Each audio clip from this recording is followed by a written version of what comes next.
Now we have a talk by Mr. Kenneth. Yes, I was just wanted to make sure you don't leave the stage. With Mr. Ken Scarratt.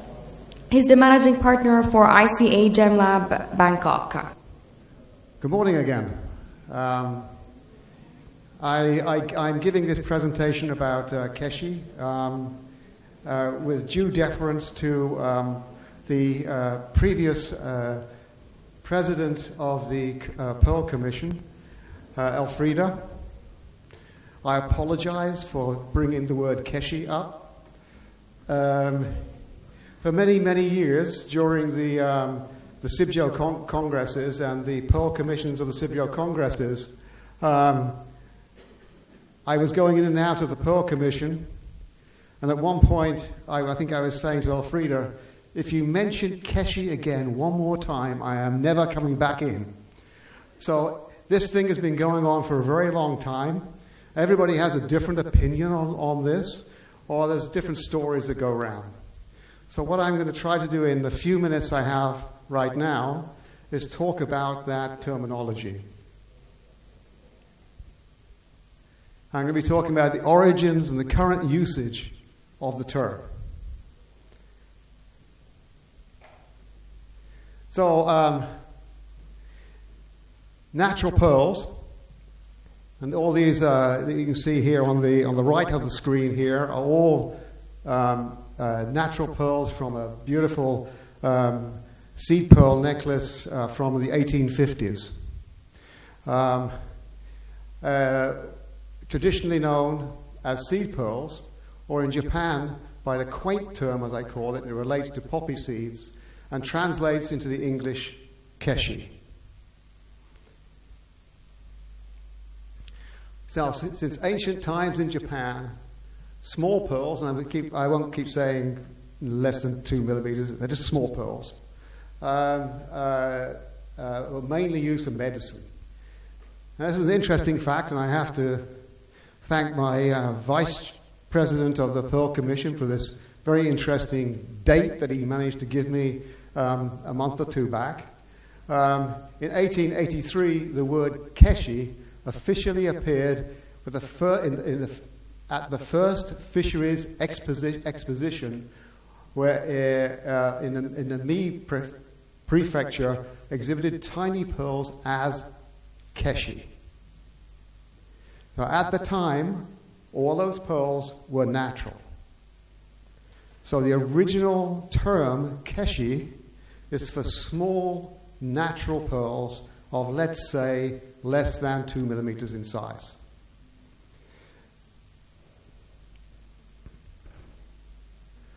Just to, because a lot of people nowadays talk about Japan and its pearls and the association with culturing. And one forgets the historic scenario where natural pearls were fished for thousands of years in Japanese waters from the Akoya. And these were natural pearls. A lot of them, obviously small pearls, what they would call the Keshi. And this is just some quote from that period, from the Mikimoto Research Laboratory.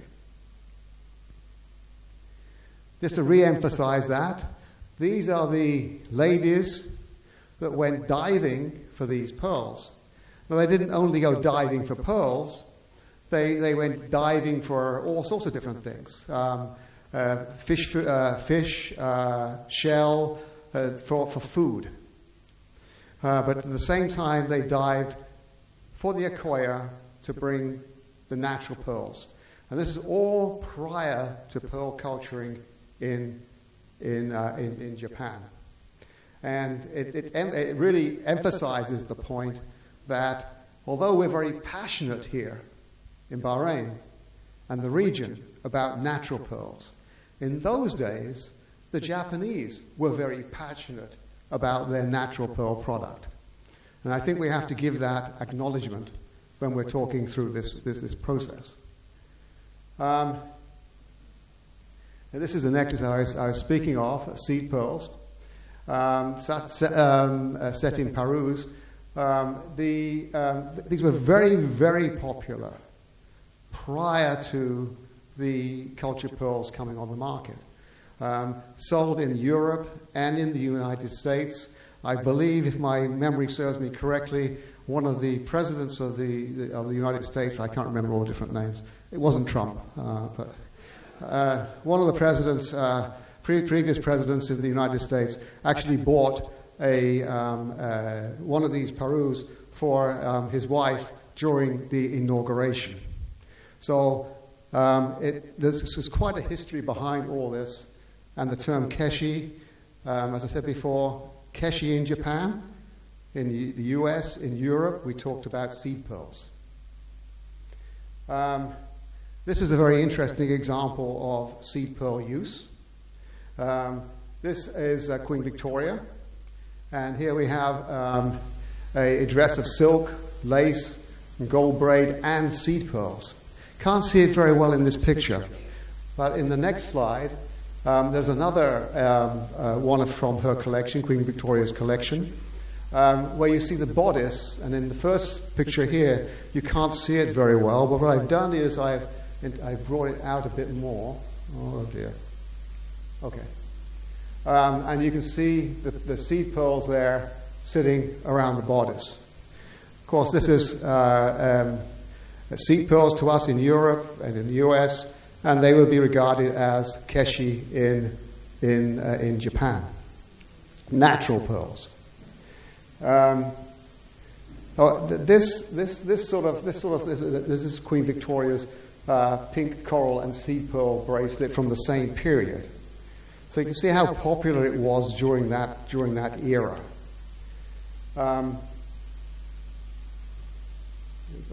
Yes. So then we come into the problem. Okay?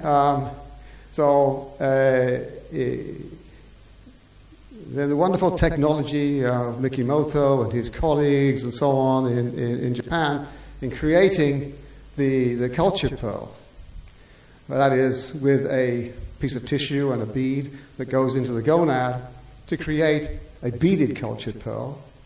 They didn't realize until afterwards that they could create a whole host of, let's call them seed pearls for a moment, that occur around the entrance to the gonad where the operation had taken place. And this is actually on the right here, a couple of images. The top is the bottom is an enlargement of the one on the top of Keshi pearls, seed pearls, around the entrance to the gonad. For this, I have to thank my vice chairman again, who maybe he doesn't remember, but he showed me this shell. It must be 25 years ago or something, and I've always kept this in my mind all the time. So there was a real problem at that time that we had these pearls, and they were starting to be called Keshi. Now, obviously, these are a product of the culturing process. But the Japanese had a real problem because in those days, there was no technology that they could use to separate these Keshi, cultured pearls, from the so-called Keshi, natural pearls. And that really prompted the type of wording that we used in the Sibjo Pearl book. And I won't go through the whole clauses here, but if you look at clause 5102 in the Sibjo Pearl book, it says Keshi is an old Japanese trade name for a small saltwater, natural or non-bead cultured pearl that is essentially Baroque in shape. Now this general clause has been in there for a very, very long time. There's a further note that says the Keshi has been, the term Keshi has been misused by industry and people over the years, And without saying natural or cultured first, it is recommended that it's not used at all. However, since that time, and I think we'll be talking later on about some more great technology things, the Xray microradiography today has advanced considerably over the time when these initial Keshi cultured pearls came out in the Akoya. At that time, and indeed up to a few years ago, we were using film technology, and it was tremendously difficult to see the structures inside these pearls, to work out or separate them from the naturals. So this is the same necklace. I'll just briefly say that this necklace was at the beginning there of the slides from the 1850s. I obtained this from one of my friends in Tokyo, actually, who is a historian in these things, and so I was really interested in it. I wanted to find out, okay, if these are natural seed pearls or natural Keshi pearls from the 1850s, what type of mollusk did they come from? That was my track in driving this forward. But I also wanted to see, can we see better definition today and be able to identify them as natural or cultured? As you can see from just even set in an item of jewelry like this, that modern day technology can reveal very clear structures, whether they are natural or cultured structures. In this case, they're all showing very clear natural structures within that necklace. Just a few, I'll just go through a few. You can see them all quite clear natural structures in that necklace. In fact, this one here is really quite a nice one. You can see some nice radial structures in the center there, all coming from this one necklace from the 1850s. The more natural structures. This was not possible, I would say, even 6 or 7 years ago. But with modern technology that's being used, it is indeed possible. The interesting thing here, though, is, as I said earlier on, I wanted to look at these pearls to see what mollusk they came from. Now, some of the technology that's actually been developed in Danat over the last few years has been looking at, can we identify the mollusk in different ways, whether that is by DNA analysis or whether that is by trace element analysis. And what I wanted to do with these pearls that I saw in this necklace, I wanted to see, are they, because it's from 1850s, are they all Akoya seed pearls from Japan, or are they coming from somewhere else? And thanks to the technology that we have nowadays, using, in this case, comparing the barium and the manganese elements in all of these pearls, we could pick out Pinctada imbricata. Oh, sorry, I should mention the X's. See the crosses, the red crosses, are the actual pearls from this necklace. The other dots that you see there are from different species. So Pinctada imbricata over there on the left, Pinctada maxima over there on the right. And there's Pinctada radiata there from the Gulf. And if you look at the X's that we're looking at, they're all falling within imbricata, maxima, and radiata. And none of them are falling into the margatifera, Akoya, or maculata. So we were able to do quite a nice separation on this and learn a bit more about these pearls from the 1850s. In this particular case, and it's an isolated case, we need to do a lot more work on it. you could see that these seed pearls are mostly from imbricata, radiata, and maxima.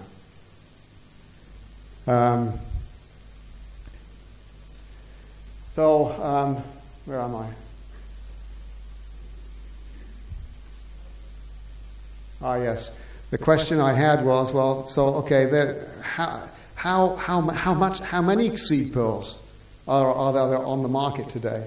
It was one of the questions I think that was coming up in the not seed pearls but pearls in general. But you can see from these images that when you look at these images closely, you can see those large pearls are sitting on masses of seed pearls.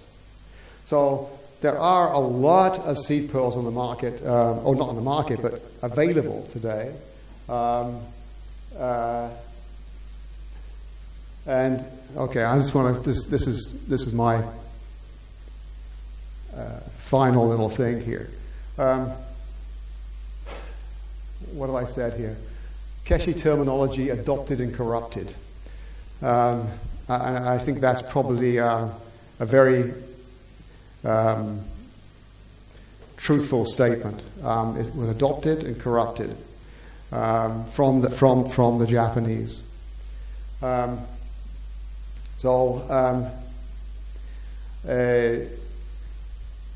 When did this occur? Well, according to the information we have right now, in 1995, 1996, International Pearl Design Contest was the first use of the term Keshi other than in the Akoya. The winning designs that contained non-bead cultured pearls produced within both Pinctada margaritifera and Pinctada maxima were described as black South Sea pearl Keshi and Shiroko silverlip Keshi. So this is the first time it was used outside the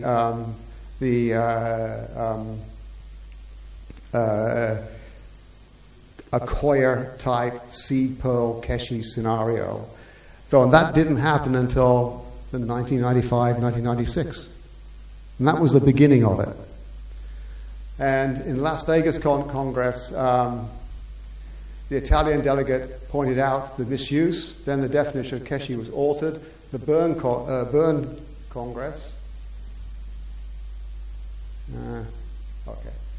to cultured pearl, seawater cultured pearl without a nucleus, commercial name, Keshi cultured pearl. At present, and this is also good information I've got from my vice president, the Pearl Promotion Society of Japan is instructing dealers to not use the word dust, seed, or poppy for an indication of Keshi cultured pearls, since these words mean natural pearls in Japan and globally. In reality, it's ridiculous to apply those words were spoken of to the Keshi today, because they're much bigger than that. So, adopted and corrupted. While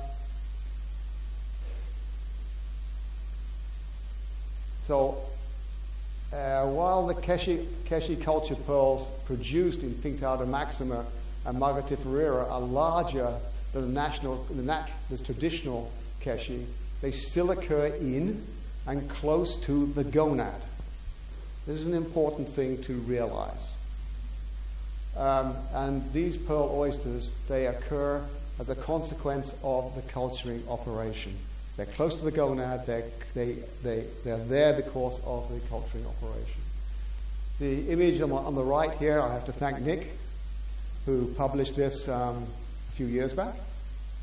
When he went to Indonesia, correctly, Lombok, and collected particularly Keshi, large Keshi, from Pinctada maxima in Indonesia, and looking specifically for this type of thing. So this image on here, you see here, is of that. That is a true Keshi, cultured pearl, near the gonad. And this is the sort of results one gets. really confirming the very nice non-bead cultured structures. Okay? And this is another example, again from Nick.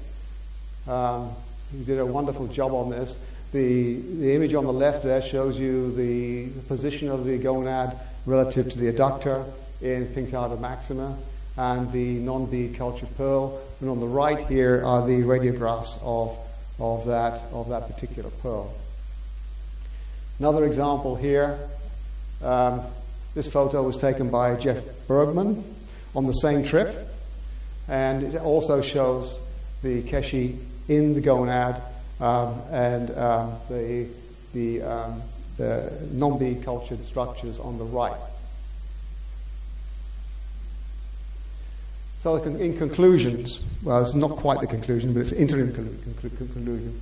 It is the fact that the pearling industry has adopted and corrupted the use of the original Japanese term Keshi. Full stop.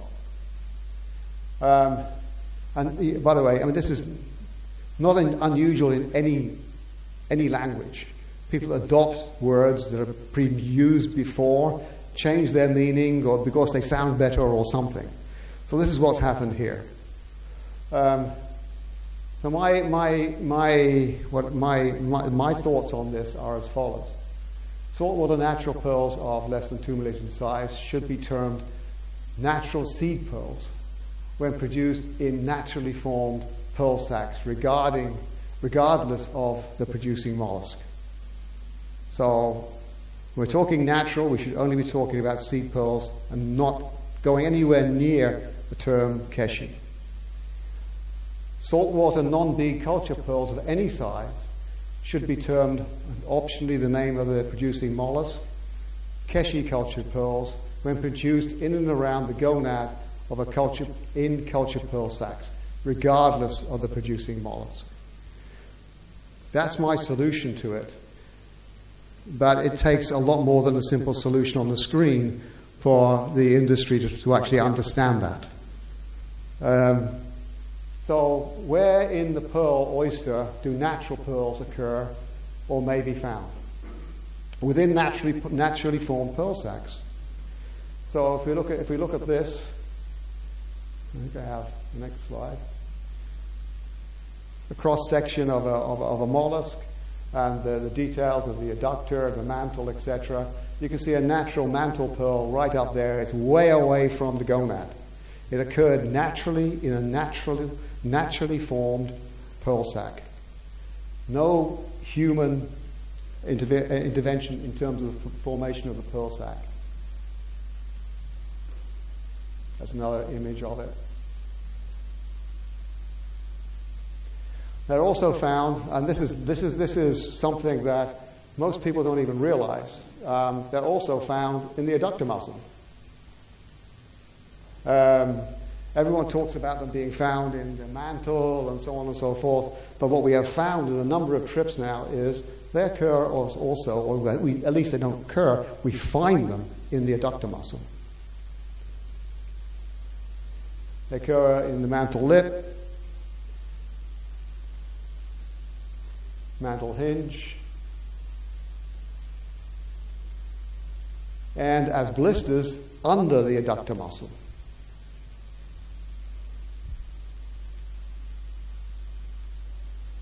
And here you can see actually the movement of a pearl relative to the adductor scar. So it might be reasonably stated with this very short presentation that there is far more variation in the positioning and growth of natural pearls than there are with cultured pearls. Cultured pearls have very specific places within the mollusk where they can only grow. And I'm talking salt water, I'm not talking fresh water. That anything can happen with fresh water. But in these, they can occur almost anywhere. Thank you very much.